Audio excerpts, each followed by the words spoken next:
a origem dos egípcios. A paz do Iá para os irmãos.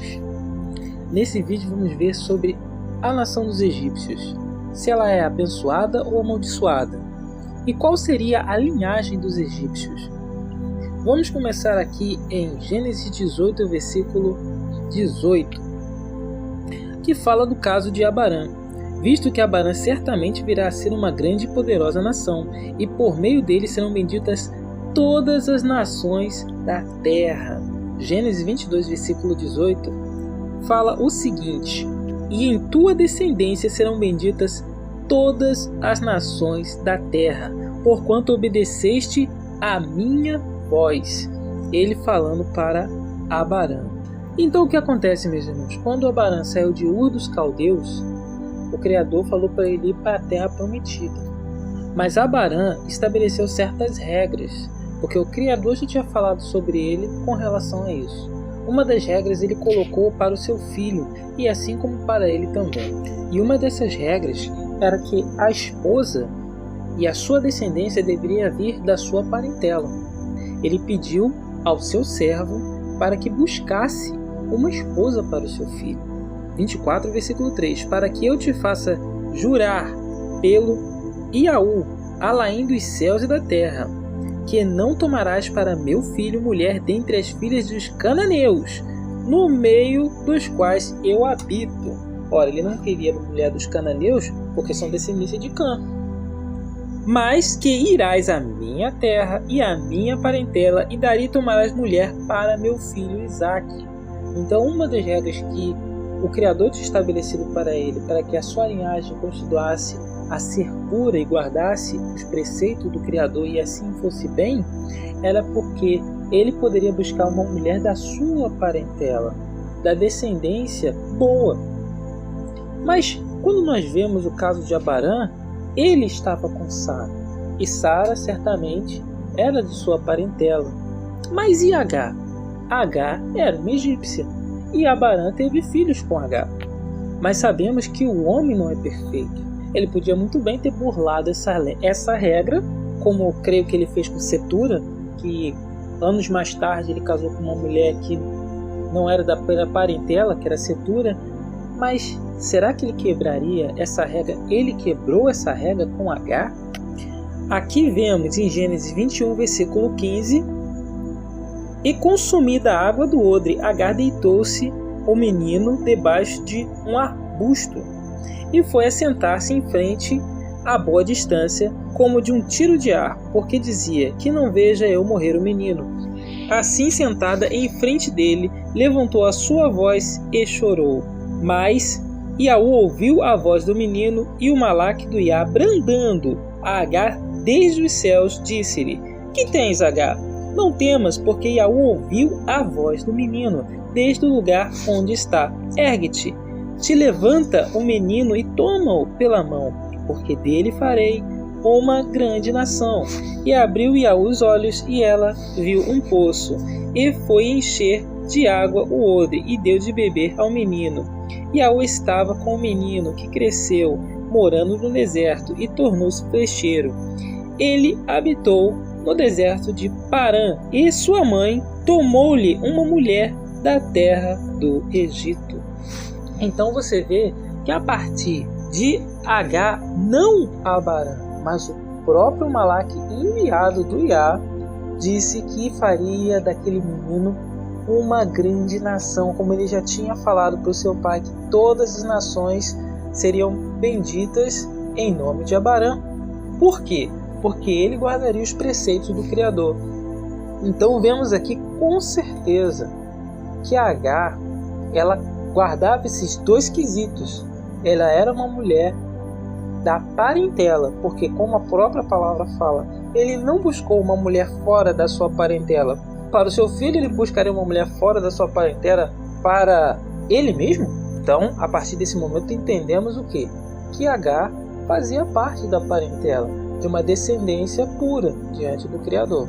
Aqui em Gênesis 25, versículo 16, nós vemos que a profecia que o malaque tinha falado, que de Ismael sairia 12 príncipes e eles seriam abençoados, foi concretizada houve os 12 príncipes que são descendência de Abrão e todos eles foram abençoados diante do Criador. E aqui ele fala no 16: estes são os filhos de Ismael e estes são os seus nomes pelas suas vilas, pelos seus acampamentos, 12 príncipes segundo as suas tribos.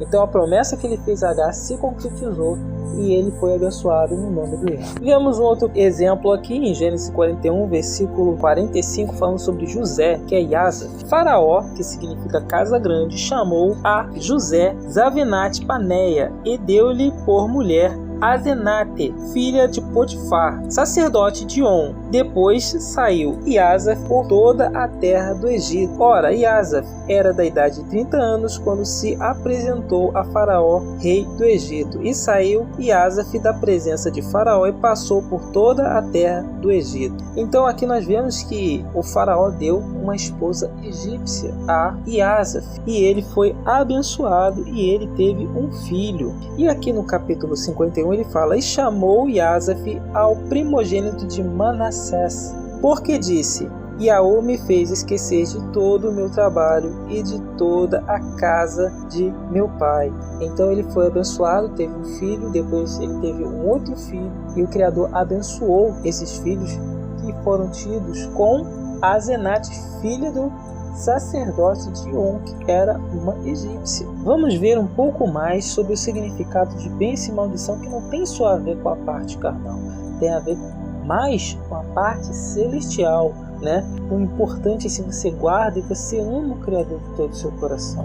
Apenas fazendo um adendo, aqui a gente vê em 1 Crônica 1, versículo 8, que os filhos de Cão são Cush, Mizraim, Put e Canaã. Vê claramente que a descendência de Canaã faz parte da descendência de Cã. Mas Mizraim, que seria a terra do Egito, também está aqui.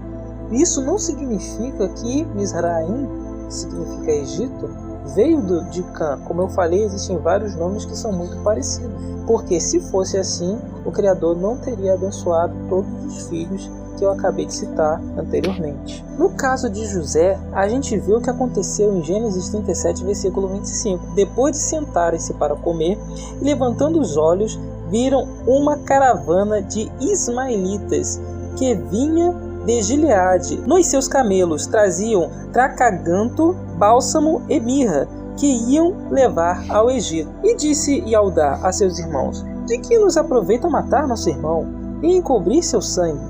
Vinde, vendamo-lo a esses ismaelitas. Não veja a nossa mão sobre ele, porque é nosso irmão, nossa carne. E escutaram-no seus irmãos. Então você vê que os irmãos de Iasa venderam ele para os ismaelitas. E quem são os ismaelitas? Os filhos de Abrão, que viveriam no deserto. Esses que nós acabamos de citar. Ou seja, e depois de algum tempo, as gerações foram se passando, e os ismaelitas que ficavam no deserto se tornaram comerciantes, alguns deles, e eles compraram um dos seus irmãos, que foram vendidos por outros de seus irmãos, e esses venderam eles aos egípcios. Ora, a gente vê aqui nesse capítulo de 1 Crônicas 5, versículo 1, quanto aos filhos de Ruben, o primogênito de Yahu, pois ele era primogênito, mas, porquanto profanara a cama de seu pai, deu-se a sua primogenitura aos filhos de José, filho de Israel, que é Yahu, de sorte que a sua genealogia não é contada segundo o direito da primogenitura. Ou seja, como Ruben lidou com uma das concubinas de seu pai, o que era proibido, a gente vê na lei de Moisés que o filho não pode ver a nudez da mulher do seu pai. E olha que Moisés veio muito depois de Abrão. Abrão não tinha a lei mosaica, mas já era pressuposto que não haveria necessidade de colocar uma lei escrita. É que o homem se esqueceu e depois teve que se reafirmar essa lei a partir da lei de Moisés. Mas, naturalmente, um homem jamais poderia ver a nudez de uma mulher do seu pai. E foi o que o Ruben fez. Ele contaminou o direito de seu pai, e por ele ter feito tal ato, os filhos dele perderam o direito à primogenitura e foi colocado o direito sobre os filhos de José. Ou seja, os filhos de José passaram a ter o direito sobre a primogenitura, que eram os filhos de José com Asenate, uma egípcia. mostrando mais uma vez que a descendência dos egípcios, a princípio, é uma descendência boa.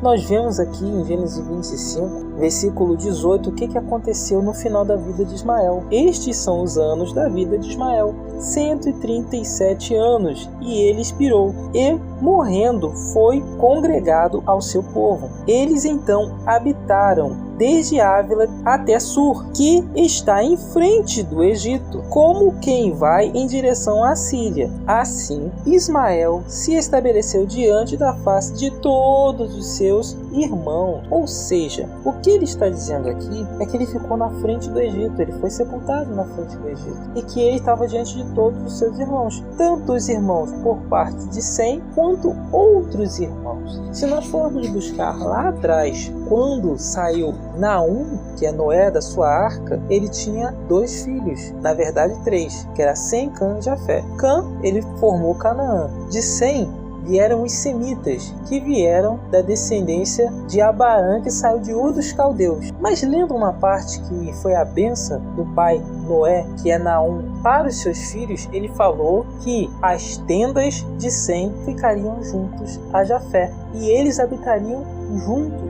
E o que a palavra fala do pai Abarã? Ele fala claramente assim: a sua descendência ficará 400 anos no Egito. O que significa a palavra faraó? A palavra faraó significa casa grande.